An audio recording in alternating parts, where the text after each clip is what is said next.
Oh, we have a good show for you today. Yes. Thank you, failure. Ooh. You taught me a lot. Yes, you did. But first, here we go. Here's to always having something to say. But apparently, it's not always, because I have nothing today. Salud! Intro! Baby!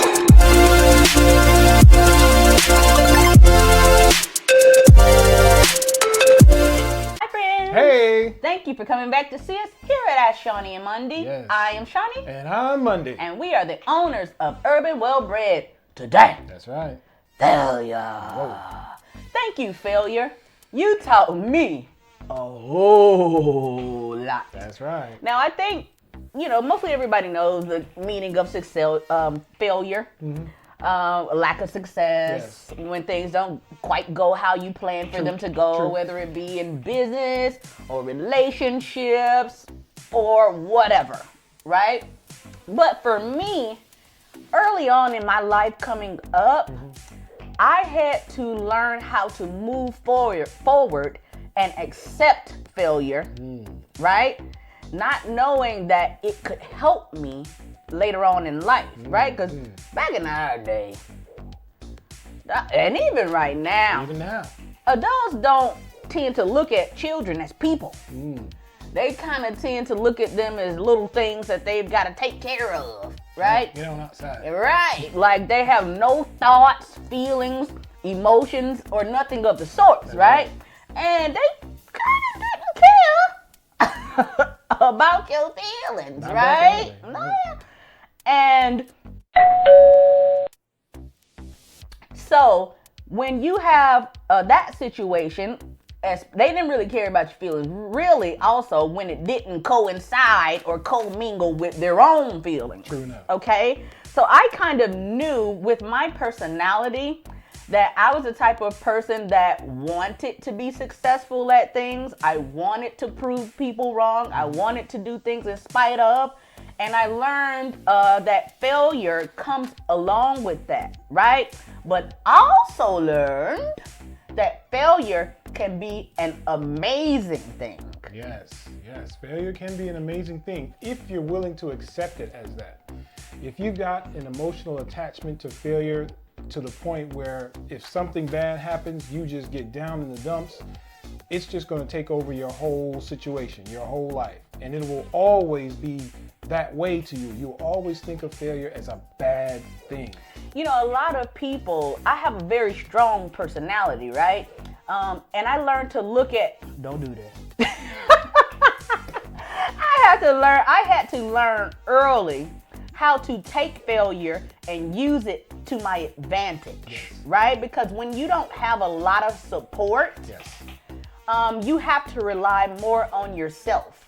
And when you have to rely more on yourself, you learn how to take every bit of things that happen to you, good and bad, in your life and use it to your advantage.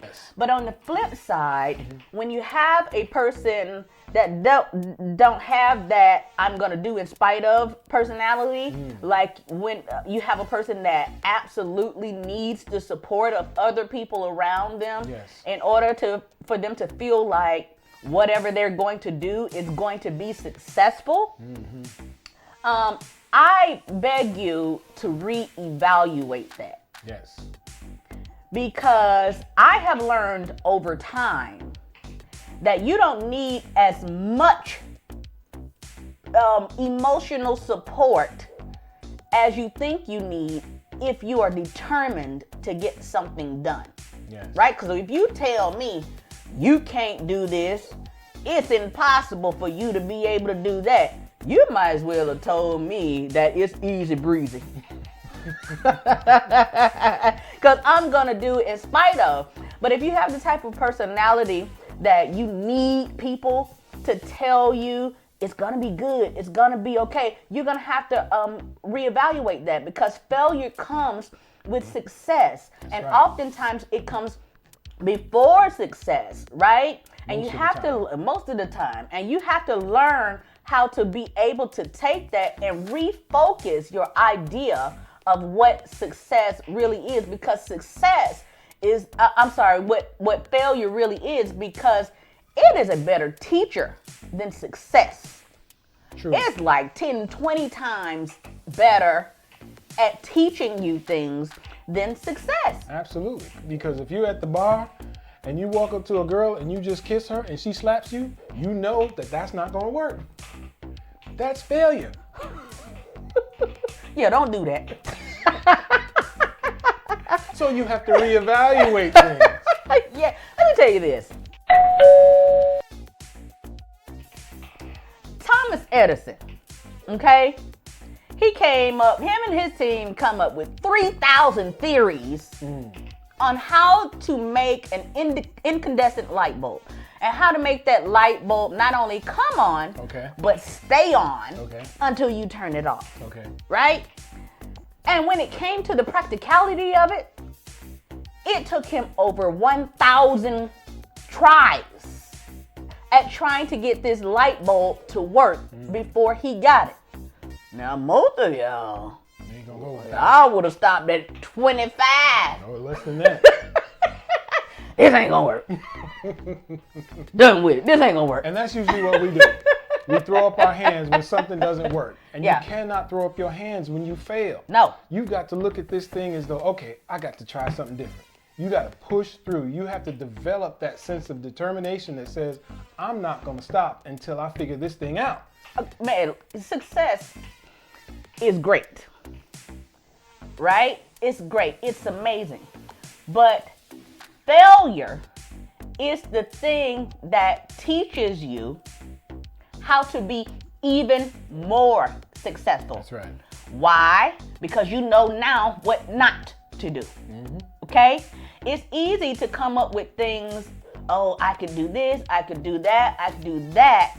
But can you put out a fire when it starts? That's right. When you go through a bunch of failures, you not only know what to do in that particular circumstance, but there are going to be many, many other circumstances that come up that you could use that past failure to make it successful. That's because right. you know what not to do from a past thing. That's right. So please do not look at failure as a thing that is a horrible thing. But we shouldn't call this failure no more. What you want to call it? I want to call that, let's see, how to make things better. Okay. How about that? How to make things better. How to make things better, right? Because fear teaches you how to be emotionally, mentally, and spiritually better. You ain't go. Evaluate on. I mean, come on. Tell me. You elaborate on it? Elaborate on that. Okay. Evaluate. So it's all good. I got you, boo.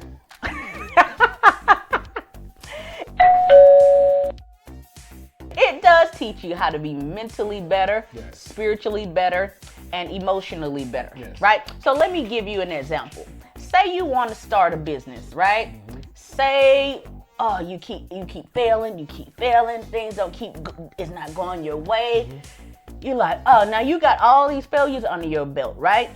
So when something happens that comes along and you go, you know what? I've been through this before. Mm-hmm. I know how to turn this around, mm-hmm. right? So what it does, it creates a sense of inspired creativity. I like that. It teaches you how to be solution oriented. Right? But you got somebody that is all successes.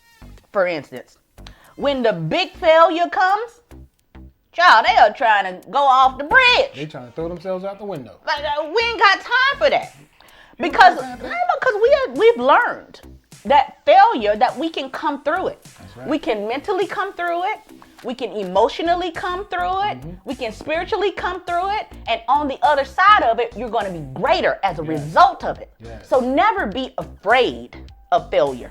Do it anyway. And if you fail, take the spirit I am going to take this experience and I am going to learn from it. Yes. Because it makes you both hungry and humble. That's right. I like that. I like that. So mentally, emotionally, and spiritually. So mentally, they've got the information in their mind. They know what they've done wrong before. They can readjust. They can readjust. So emotionally, they know not to get all worked up about it. You know, don't take it so, to heart, like, oh, this is the end of the world. Yes. And spiritually, they know that they've got faith that they can do this thing. Yes. You know how to be calm. Yes. In elevated situations. Yes. When something is going awry, you know how to come to, oh, I got this. I got this. I done been through this. I got this. Yes. You're not, when you all when you all success and you haven't had any failures, you don't know how to navigate success properly. That's right. That's right. Okay? Failure is our friends if you let it be. Okay? That's right. So never ever look at failure the same way again. That's right. And I just want to add one last thing. Absolutely. I like to think of it in the sports analogy. As a coach or as a team, if you're by yourself, you've got to be all those things. You got to be the coach, you got to be the player, you got to be the cheerleader, and you got to be the crowd. You got to be everything. Absolutely. If the play is bad, you draw up another play and you keep going. Absolutely. You got to push through because you're the player. Even if you don't have a team. Even if you don't have a team, you still got to push through. And you got to cheer yourself on. And the great thing about not having a team, especially initially when you start things, everybody, I wish I had a team. I need a team. I need people. The great thing about not having a team, initially when you start anything, you have to learn everything. Everything. And when you learn everything, when you finally do get a team, you know what's wrong. You know when somebody's screwing up. You know when somebody's screwing up. We got to fix that. Come back and redo that. That's right. Right? Because you have done it on your own. You know exactly what is wrong and how it needs to be fixed. That's right. And when it needs to be fixed. So this, my friends, quote unquote, failure is our friend. Failure is your friend. I love that. I love that. And I think that's a wonderful place to end this. I would love to talk more about this, and we might even need to elaborate a little bit more about it in another episode.